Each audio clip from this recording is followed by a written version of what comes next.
we open up the door and allow people to come on through and talk to us about something great going on in the 7 cities, or just some information on something they need to know about, or just to entertain people. And I have two amazing ladies, as you can see from the camera, two beautiful ladies here that have some intelligent and amazing event that's about to go down. But first, let me go ahead and properly introduce. She's a good, I call her a good friend of mine. She's always giving me great information about things that's going on in the community, and I really appreciate that. That's how we became friends. Please give it up for my friends and them.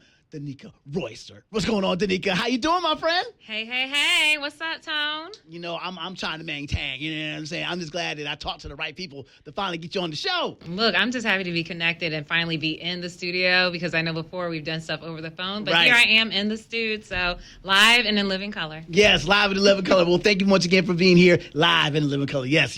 And also live and in living color. I got a chance to talk to her last year at this amazing event that we're going to talk to right here, and she's here to also spread some light and tell us exactly what's going on with this amazing event. Please give it up for Shawnice Hernandez. What's going on, my friend? What's up? I'm in the building. Yes, in the building. I know you guys have been going around talking about this amazing event, so we'll go ahead and get right into it. So it's about to go down. I'm talking about an amazing event that I also attended last year, talking about we have the Surviving Thru Mental Health Family Matters edition that's going down this year, brought on by the city of Norfolk as well as Project ORF.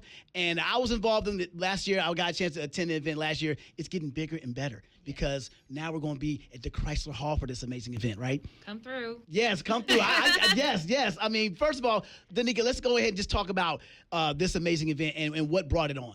Yeah, so when I was on Norfolk City Council, I had the opportunity to meet Shawnice. She came to City Hall. We had a conversation, and we were talking about both of our passions for mental health. At the time, she had started with a for-profit organization, Heal Before You Hustle, but we both quickly identified that there was a space and a gap that needed to be filled as it relates to mental health awareness within the city of Norfolk. So a couple years later, we reconnected after she, put everything back together and said, hey, I had this idea, and one of my pillars was impacting health in the community, particularly Super Ward 7, where I represent. So we came together and we came up with the Surviving Thru Mental Health, co-founded it together, and then brought the city in with the Norfolk Community Service Board to be able to service our community. Because as you touched on, Tone, we often have conversations about mental health awareness, but as we are experiencing as minority people, as Black people, our experience as minorities are different than some of our counterparts. Yes, so that also requires us to not only address and make people aware, but also address some of the taboos within our community. Because let's be honest, a lot of people are still trying to find their space and saying, is it okay to not be okay? And who can I share that with? And even more, our community who maybe before didn't embrace mental health, because, we have the stigma of whatever's going on at homes, keep it in the house. And if you're talking to somebody, you must be crazy. Mm-hmm. So we recognize that we need to break those taboos, break those stigmas, and be able to get people the resources and the help that they need. So that is where the Surviving Thru Mental Health was birthed last year. And it's just a great event. Like I said, I went there. I got emotional event, but I love the fact that you included everybody. There was young, old men and women that were there, all talking about their experiences. And I guarantee, I know it helped somebody. I know there was somebody in the audience that it helped out, particularly myself. But I'm just glad that you put that event on, and glad to see it come back again. Yes. Come on, sis. Yes, we're back and better than ever. I'll let Shawnice spill some of the details, lots of the details. Talk to us, Shawnice. And why people should come out, and then what they're going to be seeing this year. Well, I think this year's topic, Family Matters, was really important just because we needed to, like Danica said, touch the basis and break down some of those barriers generation to generation. Mm-hmm. So like you were saying, it was important to have multiple people in the room, not just youth and older people. But this year you can expect more professionals. We do have some professionals coming over from EVMS, Dr. Fanning. We have a professor, Dr. Clarence Bumpus, I believe that's his name. Well, he's a doctoral student, so he's on his way, so we'll give him that. We're speaking it into existence. Yes. Speak into existence, please. Yes. Dr. Keith Newby will be in the building, and then we have Dr. Marshawn Scott from the Norfolk Community Service Board. And then on our community side, we do have some organizations and youth as well. I love this. Once again, it's going down. And whoever wants to jump into this one, I've been wanting to ask this question to you, too. Mm-hmm. Why do you think there's still a stigma in our community that we shouldn't go to an expert to talk about certain things, because we will tough it out in a minute. And I know I was raised that way. I'm 50 years old, by the way. But I was raised in an environment where you had to tough it up and you didn't talk that way. But why do you think that still hasn't changed today in 2025? Well, yeah, I can speak, and I don't mind sharing my own personal barrier to going into therapy and mental health, and then I'll let Shawnice share about the overall since she's the professional side. Right. I know for me, a lot of it was overcoming even my own personal thought that I had to be the strong Black woman, and I can tough this out. I can figure it out. I don't need anyone's help. And what I had to recognize is that there's strength in vulnerability and there's strength in seeking support. And essentially, we were not made to do life alone, and it takes a village. And sometimes a part of that village needs to be the professional people. Like, for instance, I will quickly call a mechanic to figure out what's going on with my car. True that. Because I'm not looking forward after my 9-to-5 job to go home and try to do somebody else's. So there's nothing wrong with me seeking support from somebody who's professional. And also for me, also someone who understands my culture and my community to share that with, who will be able to help guide me and not make me feel like I'm coming from a place of shame. So for me, a lot of it was internal and like, hey, I can get past my own self, because sometimes, let's admit, we can be our own worst enemy and our own biggest problem. But I would say that was the best decision that I made back in 2017, is to seek support. And it's one of the best decisions I think I ever made in my life. Wow. Yeah, when you bring in culture, I think that really hits the piece of mental health is not one size fit all. Right. So with different ethnicity groups, you have to meet a person where they are, meet an individual where they are. But as far as the barriers, I just think it's learned behavior to not speak up, but also our parents didn't know how to communicate their emotions. Right. So they didn't teach that to us. So how can we do something that we don't know how to do? Yes, and you find it a lot. I'm pretty sure you find it a lot that a lot of people, when they come to talking to someone to get some help, they probably are like, my parents didn't talk much either. They probably didn't. They just passed down. And I found out from my dad later on in life that he was in the same situation like that as well, and I had no idea. I think it's hard to identify. So if someone is brave enough from a minority culture to come in and seek help, a lot of times they don't even know where to start. Right. A lot of times it's intervention and not prevention. So they're in that deep hole of either I don't want to be here, or I'm about to lose my mind, or, something is wrong. But they still don't know where to start. They really focus on what they see around them instead of getting to the root. And so it takes a lot of work to get there, to be able to identify, okay, this is why I react, or this is why I respond to certain situations or certain triggers. So it's a learning experience. Definitely a learning experience. And I think that can create bridge the gap for somebody to come to an event like this.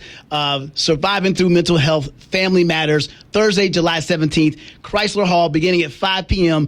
If someone, whoever wants to jump into this one as well, if you feel like there's somebody out there that may have questions, that may think that they need why would they need to come to an event like this?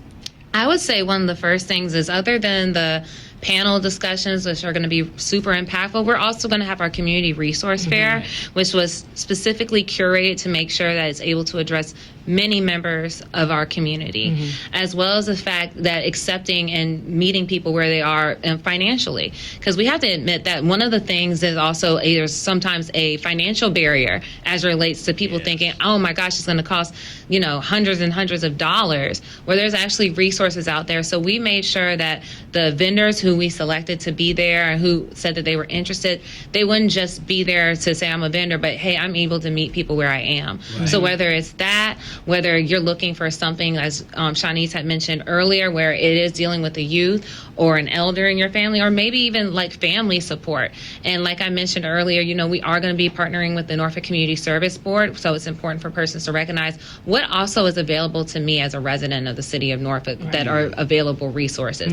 And how can they help me for things, even maybe beyond mental health, maybe other things that's dealing with substance abuse and things of that nature, because those resources are ready and available to us. But one of the biggest things that I personally saw when I was on council is making sure that the resources are meeting the community. Right. So not only obviously is this event free, The parking is also going to be free. Right. We're also going to make sure, because most people are like, it's 5 o'clock and it's going to be like almost 8. That's like dinner time. Don't worry, we got you covered. We're going to be having dinner available as well, and we're having some community resources as relates to trying to help with transportation. So we're trying to identify what are all of the things that people think could be a barrier for them to either come to the event or stay at the event, and hopefully we can address those and support them as well. Thank you, sisters, for putting this on once again. I'm going to be saying that a lot because we never can not have enough conversations about mental health, and to be able to make this open and for you to make it open for the community it's a blessing, and I'm definitely glad to be a part of this event because I'll be moderating as well, and I'll have my tissues with me. I'll have my tissues with me, but because I think we've done it. I think we've done a good job, though. I will say this: I think we've done a good job through the last 10 years, maybe, of just highlighting that this is something that we need in our community, and being able to talk about it more open, whether it's through music, whether it's through sports, whether it's just through the media period. I'm seeing more and more people have these conversations that I did not see, especially when I first got into radio, let alone when I was in college. So thank you to you, sisters, for providing some type of this information for people out there to go ahead and take part. So that's why we need y'all to make sure you come through. Yes, come through. Come on. Thursday, July 17th. Pull up on us. Get your cousin and them. Bring them on through. Chrysler Hall, Surviving Through Mental Health Family Matters. Once again, I want to say thank you for putting this together.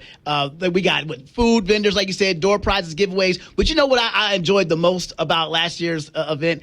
Even though I've been in the 757 for about a couple years, even though I'm originally from Hampton, but it was just the fellowship. The fellowship was just amazing. Everybody was just in such good spirits, and afterwards, and the fellowship afterwards with getting food and just talking to people. There's a lot of smiles on people's faces. We got a lot of good feedback from that. We want to make it feel like community and feel like that village mentality where it's nice to look, across your row and somebody else is nodding their head or saying right or like I'm not alone in this. Because often sometimes the journey can feel lonely, and what we want to also help people know is there's a sense of community, and it's not a route that you have to go alone on. I've been very transparent with my own diagnosis of anxiety, ADD, and dealing with depression. And that's another thing that I felt compelled to do and to share, is because often people who are on certain platforms, you expect perfection. And essentially, our transparency and our vulnerability is really what helps sometimes trigger change for other people. And I met a young lady who had shared with me after the event, like, when I saw you up there talking and hearing from you, I'm like, wow, she's the city councilwoman, and she deals with the same thing I do, yet she's still able to get things accomplished. So something that I tell people is, don't allow your diagnosis to determine your destiny, because essentially you don't have to just be defined by something. And for me, I want persons to be able to see, like, this is what it can look like. And you can still show up. It's okay to have a bad day. It's okay to have a bad month. But what we want to make sure is when those things are happening, you know that there's support on the other side as well. We're looking at, like you mentioned, 10 years ago, things have definitely evolved, which I'm so happy about. I'm happy that other persons who have platforms are allowing for other people to share, as well as for people to see, like, oh, wow, this is like a part of the conversation where it's getting normalized. It's even getting normalized in churches, where in religious organizations, where before it used to be like maybe pray or fast it away. Now it's like, no, you can pray and go to therapy at the same time. So that's a part of the stigmas we're also going to be addressing and having conversation. We're also going to be having conversations with 2 elected officials from the area to talk about legislation that is on the ballot, and this is no way a political event, but it's important for people to also recognize your vote and what that actually means, and the things that it can trigger and the things that it can spark, and also maybe your lack of participation, the things that get deterred. So we want to make sure that it's 100% informational, and that people walk away from this event feeling empowered, feeling inspired, and feeling motivated to take care of themselves mentally. Before we continue on and to let everybody know where they can get to the event and everything, Danica, can you just go ahead and just give us just a quick synopsis of when was the breaking point for you? When was the point for you when you decided you need to go ahead and talk to someone? 2017, I had just had a really, it was just a trying year for me. And what I recognize is that I've been trying to figure out everything on my own. Right. And as a planner person, I was getting extremely frustrated and found myself just kind of ruminating and kind of just getting into my own feels. And a good friend of mine who's also a client, and she's a therapist, she told me, like, Danica, the same way that I come to you for financial help, why are you not going to go to somebody for mental assistance? And I was just like, point taken, point made. Yeah. And I was fortunate enough after, doing a couple of research that I found my person, which was great. I've been with her since 2017, but even learning the route, which we're going to talk about at the event with one of the conversation is, okay, now that I want to do it, how do I start? What do I need to look for? Right. And for me, I just felt that, it changed my life, honestly. I'm not saying that, my life is perfect and all good, but how I process information, tools that I use for when I'm having a bad day, or things that I even recognize in myself and language that I hear from other people are just priceless, because it's helped me not only evolve as a person and how I show up in my personal relationships, but also in my professional relationships as well. Because, like I said, sometimes that imposter syndrome is so real. It's a thing. Right. And I sometimes, I even though I know you, Tone, I had to hype myself up. Like, girl, like, him. Like, why are you going in here nervous? You that girl, been that girl, always gonna be that girl. Okay, all right. Yes, exactly. And that's another thing that I did reason, and I didn't want to try to bring up anything bad or anything like that. I know not at all. More conversations about that, but I just want everybody to show just how real it is and how absolutely. Every time, especially when I met you, when I came here in 2022 and just seeing all the amazing things you were doing on social media and stuff like that, I was like, I would have had no idea. You know what I'm saying? And same with having me. I had a really rough 2020. 2020 is really rough. I had a couple friends of mine that passed away, some from COVID, some just for natural causes, and my job at the time, we were at home. We couldn't do much, and then I realized how much I was missing the energy of people. Yeah, and I'm literally coming to work, recording my show, doing some music, and going back home. And then having that, and then when a good friend of mine passed away in November of 2020, and then I got COVID. It was just like. It was rough. And then isolation. Yes, all the above. And then I'm a former athlete. I'm over here thinking, well, I'll be all right. But I really wasn't. And I didn't feel like I was all right until I went out, sought out to talk to someone in 2021. And that's when I felt a lot better about some things and stuff. And, it's breaking that stigma. I'm just glad that we're getting at that, like, reinforced about breaking the stigma, because there was a time as I got older, some of my best friends, we can actually talk and have these conversations that I thought I would never have with some of these guys back in, when we were in college, let alone in high school, So once again, thank you so much. And Shawnice, also, how did you get involved in this industry? Like, what made you want to get into this? I was born into it. There we go. Come on. No, so my mother is actually a mental health professional, okay. And she was like, yeah, you're going to go to college, and this is what you're going to go to school for. And so I was just being obedient, and then followed in her footsteps. She actually opened up a mental health agency in 2016, so right when I graduated from Old Dominion. So myself, my mother and my aunt, we work to build Life's Journey, and that agency is thriving now. She has 3 locations. This is a little shameless plug. Generational. I love it. Yes. Legacy. Right. It's like I just 444. Right. Oh, see what we did right there? Yes. But I actually graduated from Norfolk State in 2020. Okay, behold. Yep, the green and gold. There it is. So I got my master's degree in clinical social work. I started to work on my the process to become licensed, and that's when I started doing one-on-one therapy. And I was triggered. I was triggered by everything that I did not heal from in my childhood, and so it was that on top of being a new mom. Postpartum is a thing that we're not educated enough about, especially as Black women. And then COVID. It was just like a whirlwind had hit. I had to take a step back from the company and begin therapy myself and start my own journey. And now that's how I'm here. Project Orph, like she told you the story about us just coming together, but that was just the leading up to it. So yeah. Man, I can't stop smiling because I'm just hearing this amazing energy that's been put together. Yeah. And look what we have right here. Right, you know what I'm saying? Look what we have right Divine here. alignment, man. Absolutely. Yes. Absolutely. And if I can touch on something, Sure can. another thing I wanted to say that what we were really intentional about with this is also making sure we had professionals on the panel. Because one of the great things about social media is access.